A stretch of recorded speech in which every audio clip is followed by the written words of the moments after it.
But बहुत ज़्यादा heat नहीं है, स्मॉल। तो देखो एक बात समझो, जब भी हीट प्रोड्यूस होगी, अब ये हीट हो सकता है माइनर फॉल्ट की वजह से हो, या फिर हो सकता है कि भैया कोई बड़ा फॉल्ट इनिशिएट होने वाला हो, या फिर हो सकता है ओवरलोडिंग की वजह से हो। तो ये कोई भी रीज़न हो सकता है, इसको भी, इस रीज़न को भी हम पता लगाएंगे, अभी आगे मैं बताऊंगा आपको। तो ऐसा जब भी होगा तो हीट प्रोड्यूस होगी। अब हीट जो गर्मी है, ठीक है ना, गर्मी की वजह से क्या होगा, जो ये तेल है, जो ट्रांसफार्मर ऑयल के अंदर ये तेल भरा हुआ होता है ना, पूरा कंप्लीटली फिल होता है, ये तेल गर्म होने की वजह से डिकम्पोज होने लगेगा। जब भी हम तेल को उबालेंगे तो वो सर्टेन पार्ट्स में टूटेगा, तो हो सकता है वो जो डिकम्पोज जो होगा, तेल जो डिकम्पोज होता है, वहां से इनफ्लेमेबल गैसेस प्रोड्यूस होती हैं। समझ में आ रही बात ये? तो जब तेल गर्म करोगे तेल को, तो तेल के अंदर से जो गैसेस निकलेंगी, वो इस वैसा ही कुछ इसके अंदर भी होगा। तो जैसे समोसे की दुकान पर जब तेल उबलने लगता है तो उसके अंदर से गैस निकलती है, जैसे दूध में मैंने बताया, वैसे ही जब ट्रांसफार्मर ऑयल टैंक के अंदर जो ऑयल भरा हुआ है, जब वो गर्म होगा तो वो भी गैसेस बनाएगा। अब ये जो गैसेस बनेंगी ये ट्रांसफार्मर टैंक से निकलेंगी। अब निकलने के बाद इनके पास रास्ता क्या है, ट्रांसफार्मर टैंक तो चारों तरफ से कंप्लीटली पैक्ड है, तो केवल ये जो आप पाइप देख रहे हो ना, ये पाइप ही इकलौता रास्ता होगा जहां से ही निकल सकती हैं। तो अब क्या होगा, यहाँ पर गैसेस जो है वो अप ऊपर की तरफ जाएंगी, तो गैस इस तरीके से गैस के बबल्स निकलना स्टार्ट होंगे, ठीक है। अब देखो ये जो गैस के बबल्स हैं, इनके पास क्या रास्ता है, ये कंजर्वेटर टैंक की तरफ जा रहा है, टुवर्ड्स द कंजर्वेटर टैंक जो यहाँ पर लगा होगा। तो या तो ये कंजर्वेटर टैंक में चली जाए, लेकिन क्या होगा, जब ये ऊपर जा रही होंगी तो रास्ते में टिल्टेड हमारी बकौल रेल लगी होती है, यहीं से पिक्चर के अंदर एंट्री होती है 2.5 डिग्री से लेकर जो हमने 5 से 7 डिग्री के आसपास जो हमने बकौल रेल लगाई है। उसके पीछे रीजन क्या है कि ये जो गैसेस निकल रही हैं ये कहीं यहाँ पर ट्रैप ना हो जाए। तो हम क्या चाहते हैं, ये गैसेस निकल के यहाँ पे ट्रैप हो। समझ में आ रही बात ये? तो जब ये गैसेस यहाँ से निकलेंगी तो इनके लिए सबसे बढ़िया बकौल रिले दिखेगी जगह, तो ये तुरंत ही बकौल रिले से ऊपर भागेंगी, ठीक है, बकौल रिले में, क्योंकि कंजर्वेटर टैंक के लिए तो और दूर है कंजर्वेटर टैंक, ठीक है, समझ में आ रही? तो ये सारी जो गैसेज हैं ये बकौल रिले में ऊपर की तरफ भागेंगी। अब क्या होगा, नॉर्मली बकौल रिले जो होती है वो कंप्लीटली गले तक भरी होती है, एकदम कंप्लीटली फिल्ड होती है, लास्ट लेक्चर में आपने पिक्चर देखी होगी। बट जब गैसेज यहाँ पर आएंगी, ठीक है, तो इसके ऊपर के सरफेस पे गैसेस इकट्ठा होना स्टार्ट होंगी। अब ये जो गैसेस स्टार्ट होंगी इकट्ठा होना, ये क्या करेंगी, ये इस तेल को नीचे की तरफ पुश करेंगी ऐसे। क्यों? क्योंकि भाई वो कहेंगे अबे साइड हट, मेरे को जगह दे।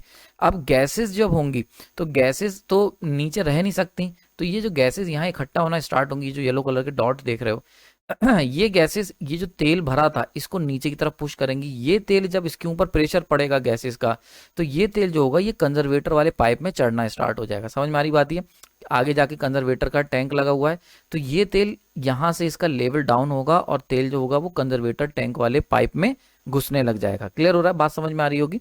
तो अब क्या हुआ, इसकी वजह से क्या हुआ कि ये जो ऑयल का लेवल है ये रिड्यूस होने लगेगा। तो मान के चलते हैं पहले ऑयल का लेवल पूरा यहाँ तक था, तो जो फ्लोट था वो कुछ इस तरीके का टिल्टेड रहा होगा। समझ में आ रही बात? ये अब क्या होगा, फ्लोट के बारे में मैंने आपको पुराने लेक्चर में बताया था कि जब भी ये फ्लोट टेढ़ा होगा इस तरीके से, तो इसके ऊपर लगा हीलियम बल्ब भी टेढ़ा होगा।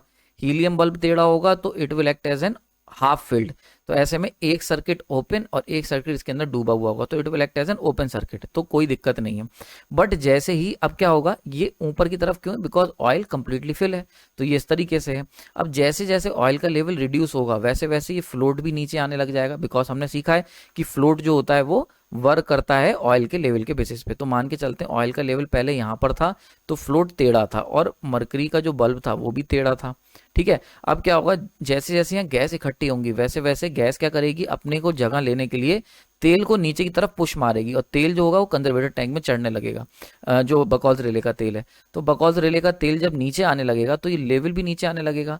तो धीरे धीरे क्या होगा, लेवल यहाँ पर आ जाएगा, तो जब यहाँ आएगा तो फ्लोट भी यहीं पर आ जाएगा, फिर और नीचे आएगा। तो मान के चलते हैं बकौल रिले का लेवल यहाँ पर आ गया, जैसे ही यहाँ पर आएगा तो ये फ्लोट भी हॉरिजॉन्टल हो जाएगा, और जैसे ही फ्लोट हॉरिजॉन्टल होगा मरकरी बल्ब भी हॉरिजॉन्टल होगा। और मैंने आपको बताया था जैसे ही मरकरी बल्ब हॉरिजॉन्टल होगा तो इसके अंदर की भरी मरकरी दोनों कॉन्टेक्ट को कंप्लीट कर देगी सर्किट को, ठीक है। तो हॉरिजॉन्टल मरकरी जो बल्ब होता है it will act as an close circuit, तो ये क्या करेगा, पूरे यूनिफॉर्मली डिस्ट्रीब्यूट होगी मरकरी, और जब ये डिस्ट्रीब्यूट होगी तो सर्किट को क्लोज कर देगी, because mercury is a good conductor of electricity, ठीक है। तो ऐसे में क्या होगा, सर्किट क्लोज हो गया और अलार्म रिंग कर जाएंगे। समझ में आ रही बात? है आई होप आपको समझ में आ गई होगी। तो ये जो गैसेस थी, अब अलार्म रिंग करने का प्रोसेस समझ में आया, हीट बनी, ठीक है, हीट से तेल जला, तेल के जलने से गैस निकली, गैस जो थी वो जो बकौज रिले था उसके टॉप के पोर्शन में जाके इकट्ठी हो गई। अब जब वो टॉप के पोर्शन में इकट्ठी होगी तो उतनी ही ऑयल को वहां से रिप्लेस करेगी। जब ऑयल रिप्लेस होगा कंजर्वेटर टैंक में चढ़ने लग जाएगा, ऑयल जब यहाँ से हटेगा तो क्या होगा, लेवल रिड्यूस होगा। ऑयल का लेवल रिड्यूस होने से क्या होगा, फ्लोट स्विच जो था, ये जो टेढ़ा था पहले पहले फ्लोट स्विच टिल्टेड था, वो अब क्या होगा, फ्लैट हो जाएगा। और जैसे ही फ्लैट होगा तो हॉरिजॉन्टल जो मरकरी स्विच है वो भी, मरकरी जो बल्ब है वो भी फ्लैट हो जाएगा। और ऐसे केस में क्या होगा, कंप्लीट अलार्म सर्किट। तो ऐसे केस में क्या होगा, ये जो अलार्म सर्किट है ये वाला, इसका सर्किट कंप्लीट हो जाएगा। आई होप आपको समझ में आ गया होगा। तो अब क्या होगा, ये जो गैसेस बनेंगी इसकी वजह से सारा ये प्रोसेस एक्चुएट होगा, इसीलिए इसको गैस एक्चुएटेड रिले कहते हैं। तो जब माइनर फॉल्ट होंगे, केवल गैसेस बनेंगी, तो ये वाला फ्लोट वाला स्विच जो होगा ये केवल अपना जो टिल्ट पोजीशन थी वहां से शिफ्ट होके हॉरिजॉन्टल पोजीशन या फ्लैटन पोजीशन पे आ जाएगा। लेकिन अभी भी ये फ्लैप स्विच पे कोई असर नहीं पड़ा है गैस का। ठीक है, क्लियर हो गया, यहाँ पर समझ में आ गई होगी। So this is for the minor fault. अब अगर हम, अब देखो एक बात